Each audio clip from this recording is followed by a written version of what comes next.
Hello everyone and welcome to the channel and welcome to this special Q&A video to commemorate hitting the milestone of 4,000 subscribers here on YouTube. So if you are one of my subscribers, thank you very much for being here and for sticking around and for subscribing.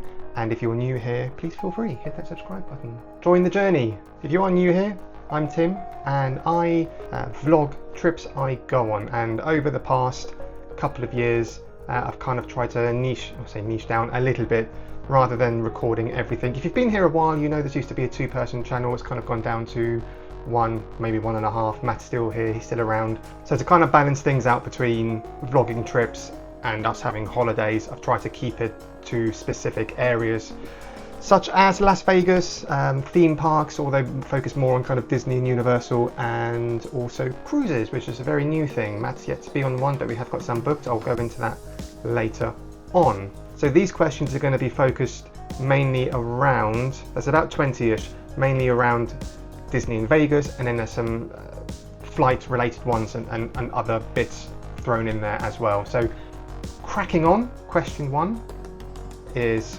what's your earliest Disney memory, park or film? I've put all these questions together and then I've kind of jumbled them up, so they're in no particular order or preference, or they're not bulked together, so it's going to be kind of hopping between mainly Disney and Vegas. So to answer that first question, my earliest memory was when my family and I went to Euro Disney at the time in 1993, I think it was. It was very close to the opening. What I've done is I've tried to find some photos, but I've not had much luck on digging them out in time. One of the reasons this vlog's a bit late, I was hoping to get this up a couple of weeks ago, was trying to find photos, but I found some, but I can't find all of them. So I was hoping to show you stuff as I went along, but that's not really the case. But there's one of the old Disneyland, Euro Disney parades. That would have been the very first one they had, and yeah, my memory is this parade, which is why I'm glad I found these photos, because the specific thing I remember was standing on Main Street and then this voice coming on over the speakers as the music went up, ready for the parade, and it was something along the lines of, you know, excuse my murdering here, Bienvenue Parc Euro Disney, something or other. And then it kind of kicked into the parade. So that's my earliest memory of Disney park or film. Question two, what are your top 3 packing tips? I would say, I mean, you know what you need to take and you know what you like to take. People pack very differently, but I would say ensure you've got stuff for in your hand luggage for your flight. Particularly, like for me, I like to take a portable fan because I find the temperatures in aircraft can fluctuate wildly between flights and even when you're on it, especially if it's a night flight. They seem to love thinking that we all enjoy sitting in very hot temperatures because it makes us go to sleep all cozy. I'm the opposite, I get hot and uncomfortable. So I like to have a fan. Make sure there's like some, just some things to keep you entertained. So on your phone, make sure you've got some music downloaded, some additional movies or TV shows. Of course you've got those on the plane, but if you're watching something, it makes time go faster if you're watching a series and you're just into that series and you carry on watching it on the flight. And making sure you have enough space for your souvenirs and your little knickknacks that you bring back. I've made that mistake where I've gone out pretty packed and then I realised I've got no space to bring stuff back. So make sure you have space for that. Also, another one, I'm just going to throw a fourth one in because this is more relevant recently, depending where you're flying from, but just make sure you know the liquid limits that you can have in your hand luggage. So for example, Heathrow have now scrapped the 100ml rule, so you don't have to wait till you get to the airport to buy the oversized bottle of big water. You can take it through with you now. But if you're thinking of doing that on return, just make sure the airport that you're flying back from has the same rules so you don't get caught out. So check the airport rules. Question 3, when are you next in Las Vegas? So I'm recording this now in the second half of Feb. I think I started collecting these questions in Jan, and I sort of noted down my answers quickly next to some of these. So let's change from what I wrote to what I'm trying to say. It is now in about 5 weeks from now. We're going in April, we're going for 4 nights again, flying with BA. It's going to be another budget trip, a bit like the last one was, but we've been very generously comped again through our MGM rewards for our stays, and we've been given credit, etc. when we're there to get us through. So I'm looking forward to that one. It's another 4-nighter, as I said, and we're flying together this time. It's not a solo trip where Matt's going to surprise me. If you watched the last trip, you'll know that was supposed to be a completely solo trip, and Matt just appeared, so which was absolutely amazing. So, but he's going to be fully on this one this time. Question 4. Do you try to go hand luggage only or prefer hold luggage? Completely depends. I prefer hand luggage if I can, just because it's faster. The time you save not waiting for your bag to come out, but I understand practicalities, that's not always the easiest thing to do. However, with these new liquid laws in airports, actually that makes it more realistic. You don't, if you've got something that's over 100 mil and you normally have to create hold luggage for it, you don't have to now. Again, check the airport you're coming back from for that one. If it's 4 nights or below, pretty much always hand luggage, especially with the kind of airlines like BA and Virgin that won't hit your hands with a ruler if you're a gram over. When you have your, you have your hold luggage plus a backpack, and that's more than enough. If you're just there, if you're just doing Vegas and you're just like walking up and down the strip and you need to change your clothes, you're doing nothing fancy, no big fancy meals, you don't need to worry about that kind of stuff. You're just 1 or 2 sets of clothes a day. Question 5. Favorite and least favorite Vegas hotel you've stayed in?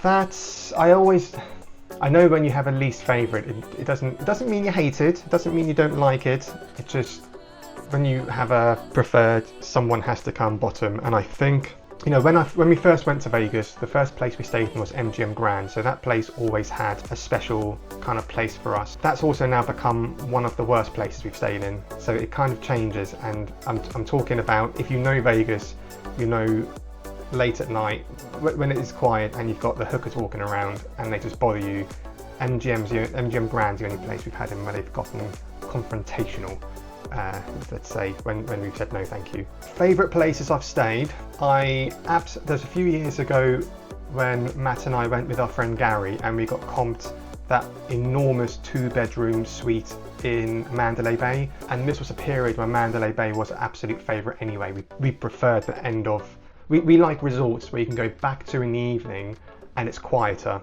rather than ones that are slap bang in the middle you go back to and it's like an insane party atmosphere. I love all that and we love going into those places, but not as a home resort. But my go-to is Park MGM, because it ticks all the boxes for me. It's pretty central, it's no smoking, it is that quieter atmosphere for the morning and for the evening when you're going back to your home resort. You've got loads of stuff around it going crazy. You've got New York next door, which will blow your eardrums when you go in there. And then you've got Aria Cosmo, and you get into Center Strip the other side, and it's non-smoke. Question 6. Are you doing a Virgin Atlantic travel day?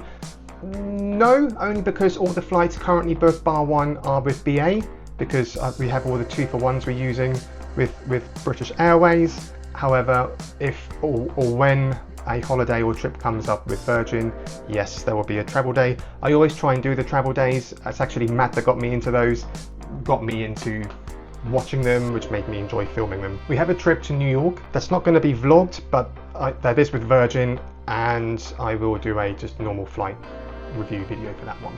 Question 7, this is back to Vegas. Off the strip, where's your favorite place to eat? I am not the most adventurous person when it comes to going off the strip. I am when it comes to food. I'll try most things, but when I'm in Vegas, I tend to just like to stick on the strip or downtown. So I'm going to say the best place I've eaten off strip, and I'm going to take downtown for this one, was Oscar's Steakhouse. Is it the best place I've eaten in Vegas? I don't think so, but it was a pretty solid choice if you want a steak dinner. Also, and I'd be interested to know in the comments below, what do you class as off the strip? How far back do you need to go? For example, is Nacho Daddy, if you know where that is, just slightly off the strip? Do you class that as off strip or on strip, because it's so close and built onto a resort that's on the strip? If you count it as off strip, would you count MGM Grand as off strip because the entrance is on Tropicana? Question for you there. Also, any places you recommend off strip, let me know, because if we can fit it in this trip, we will add them in. Question 8. If you could only vlog one destination for a year, what would it be? Oh, that's a good question. I think probably Vegas, just because it's the most changing. Vegas is a very fast changing city, and I think a theme park would, as much as I love them, I don't think I could do an entire year there. So yeah, it'll be Vegas. And I'd go off strip. I'd even eat off strip during that year. There you go. Have you considered visiting a Disney park outside the US or France? Yes, and I have. I've been to Hong Kong Disneyland back when it was very small and before they'd rebuilt the castle. I can't think of what year it was. I know it's before the Beijing Olympics because they had the countdowns on there for it. So yeah, it was quite a long time ago. Very cute little park. It was very quickly done though. It was small, and I would also love to go to Tokyo Disneyland, and Disney Sea. I'd like to go to all of them, but that's the next one I'd like to do that's outside the US and France would be Tokyo. Question 10. What's one travel mistake you made early on that you'd never repeat? My earlier travel mistakes that I don't do now. Don't get caught up in sales or discounts. Don't think you have to book something because it looks cheap. Yes, it probably is cheap, but these come around. And I've done this enough years to see these sales and these discounts, they come back around and around and around, and you just might not do it at the time you want. You might have to wait another year, but don't pressure yourself into doing something because it looks cheap at the time. Sometimes there's hidden costs as well. And also don't pressure yourself into doing what other people do. Do what you want to do. I think that's probably one that goes without saying. Question 11. What's the best time of year to go to Vegas? Well, that depends on what weather you like. In the summer, it is hot, and I mean hot. You walk outside and your body just dries like a sponge. Some people like that. Matt loves the heat. I like the heat in bits. April, May, and September, October are great times to go. The weather's a little bit more palatable. In the winter, it does get very cold, just keep that in mind. If you're from the UK, you can expect similar temperatures. I've been to the Vegas in the winter when it's been warmer in the UK, so just keep that in mind. And I would avoid March and spring break anywhere kind of in those places. I've done it before. Problem is my birthday's in March, so I always get caught up when I go places. If it's the US, it gets spring break. I have found spring break easier to deal with in Vegas than Disney, but weather-wise, yeah, your spring-autumn time is the perfect time to go. Question 12. British Airways or Virgin Atlantic, which do you prefer and why? Got a love-hate with British Airways. I've been loyal to them for many years, and Matt and I have exclusively flown BA and OneWorld for a long time, up to recently when they changed all of their exec club, and I felt like that was such a kick in the teeth for loyal travellers who would pay more to fly with them through loyalty and through the executive club than choosing a different airline or one that was slightly lower cost. The good thing is, since BA have done that and they've annoyed everyone, we fly with them if we have a voucher or we're using Avios. We don't often actually just pay for cash tickets with them anymore. One of the reasons we chose BA is because it was the national airline and because there were so many routes operating with them around the world and Europe. Years ago, Matt and I used to travel and have European trips far more than we do now. We have less opportunity to go away, so when we do, it tends to be somewhere a bit farther. BA do a lot right, and they have very good products and they have very good crew most of the time. All airlines have, everyone has bad days, so when people say crew are bad, perhaps for that flight, but overall they are good. I would say their new club suite has helped elevate them, but they are still slightly stuffy as an airline. Virgin is definitely the cooler of the two, and you feel it on board and you get it with the crew. The crew are clearly allowed to be a bit more relaxed with you whilst maintaining that professionalism. If you said to me right now, right, you're going there, who do you want to fly with? Money's not an issue. Oh, that will answer the question. It'd be Virgin. I think I'm slowly moving across to them. But we have vouchers for both Virgin and BA, so that's why we flip between the two quite happily. But now I would absolutely not pay more to be loyal with BA. Vegas one again. What casino would you happily not miss if you never went there again? Oyo. I don't go there enough to care anyway. A lot of people would say Circus Circus. I like Circus Circus. I think it's, from the outside, it's absolutely classic. But Oyo, as a casino, as the inside, as a building, if it disappears, I don't think most people would even notice for 6 months. Question 14. Do you plan trips around hotels, food, or experiences first? Probably hotels. That's the first thing we always look at. Then we add on experiences that we can do around there, and then food. Literally just been booking the New York hotel, which I know I said isn't going to be vlogged, but that's what I thought of, is we were looking at where to stay and where we've stayed before, and obviously being tourists, we prefer to stay in the tourist areas, so we're going to be near Times Square. And then as soon as we booked that, we were looking at what shows were around. If we wanted to watch one, I think Book of Mormon's nearby, so we're going to catch that one. We've seen it in London, so we'd love to see it in the US. And then we've now started talking about any restaurants we want to go to. We'll go back to all the, you know, the Irish pubs you get in New York that we've been to before. So yeah, actually it'll be that. Hotels, experiences, and then food. Question 15. Off to Las Vegas for the first time, what are your key highlights? Depends how much you know about Vegas. I'll definitely say watch some vlogs, and if you've watched mine, thank you very much, to get a few ideas. I think you need to do the classic ones, or the classic things. So the Las Vegas sign you have to do. If you do the Las Vegas sign, there's normally a line of people, and there's a guy there or person there or a couple of people that take your photo for you for tips. Just so you know, if you want to do that, you're absolutely fine doing that, but they are not official to Las Vegas or the sign or anything. They are just people there making money, but you can just go to the side and have your own and do your own selfie quickly between people moving, because it's not an official line. They're not official workers. It's just, it feels like everyone there's British. They just politely queue and just line up and happily give money as the tip. So it's up to you, but yeah, definitely the sign. And then just go and see the resorts, you know, the stuff you've seen on TV. If you've watched Ocean's 11 and you want to watch the Bellagio fountains, go and do that.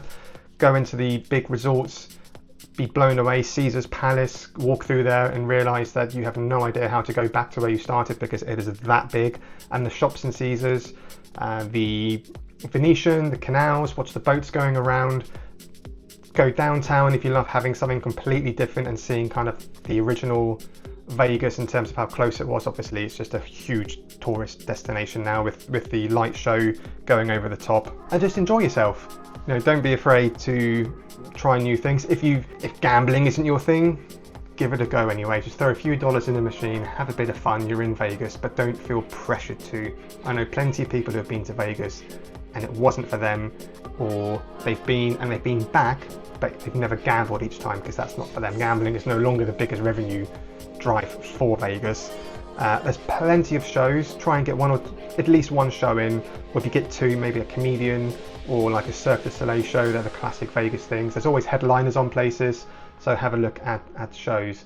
So yeah, be the sign, the big resorts, show, and food in Vegas is good. You're not going to be you'd be very hard to not eat well out there. So eat and drink, be merry, gamble. Vegas, have fun. Question 16. If you found a few billion down the back of the sofa, that'd be nice, and built your own Disney style theme park, what would the theme be? Okay, if I found a few $1 billion down the back of the sofa, that's a big sofa. Maybe mix like Vegas and Disney together. I mean, they say Vegas is the adult Disneyland. Why not just create? Yeah, that would be funny, although that'd be weird. Or you can have like a parade down Main Street of all the showgirls. All the people and the big gorilla walking down. That would be brilliant. The more I think about that, you could have Excalibur obviously as the main castle in the middle, and then have your different resorts as a land or something. Venetian would be Italy. Yeah, could work. A good one I saw, and I can't, absolutely don't take credit for this, but a good one I saw was an image where the entire park was Star Wars, and it was done like Epcot but without the lake. So the Epcot ball, if you imagine, it's where the Disney castle is, but it was the Death Star from Star Wars, and then Main Street was Coruscant, and then you had like Endor, I think Yavin 4, if you know Star Wars, different planets dotted around the side. That would be really cool, but then I'm a bit of a Star Wars person. Or Harry Potter one. 17, oh no, that's part of the same, oh no, sorry, that's the next line of the same question. Would your Patreon subs get free passes? Yes, for life. Question 17. Do you ever fancy Atlantic City or Biloxi? Yes, they're just not easy to get to from the UK. Atlantic City is one I've looked at a few times.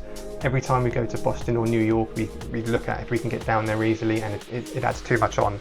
But yes, I would definitely like to go to Atlantic City. In the summer, I'm assuming it's nicer than the winter. Biloxi, I've never really looked into, so I don't know enough about Biloxi to comment.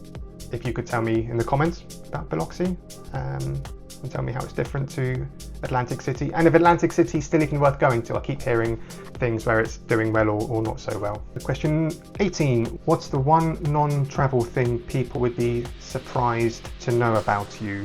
That's a very HR type question. Do you work in HR? Who asked that? What's the one? I've been asked very similar things in jobs.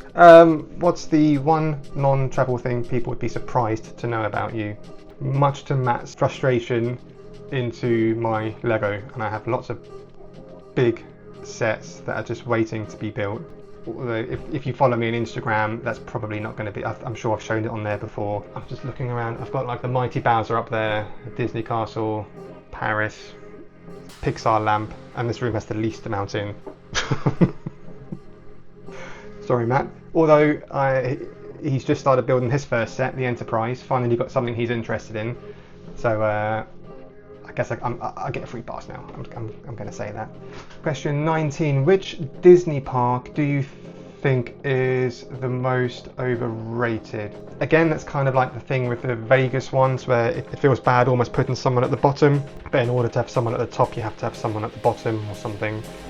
So I'm going to say, for the time being, knowing it's about to be completely turned around, is, while it's still called it, is the Walt Disney Studio Park in Paris. But I actually don't think it's as bad as people make out. But I appreciate especially if you're traveling from far away and you go there and you're like, wow. But you know, next month the expansion opens, it's going to almost double the size of the park. A little disappointed they haven't put more in.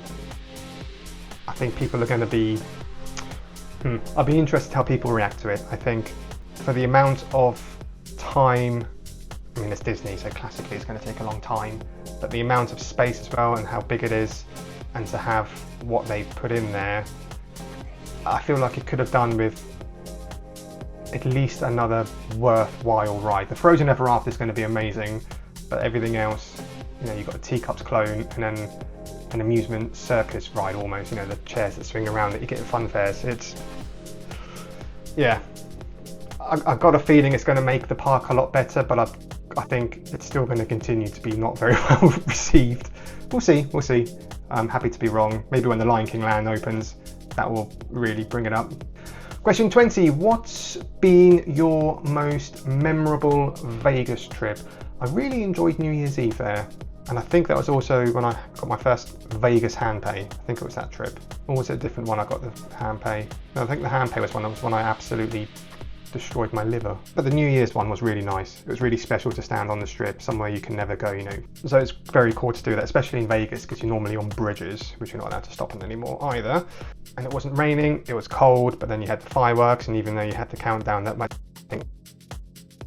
Well, sadly, the end of that video has not completed. So I'm just doing a very quick video over for the very end of it.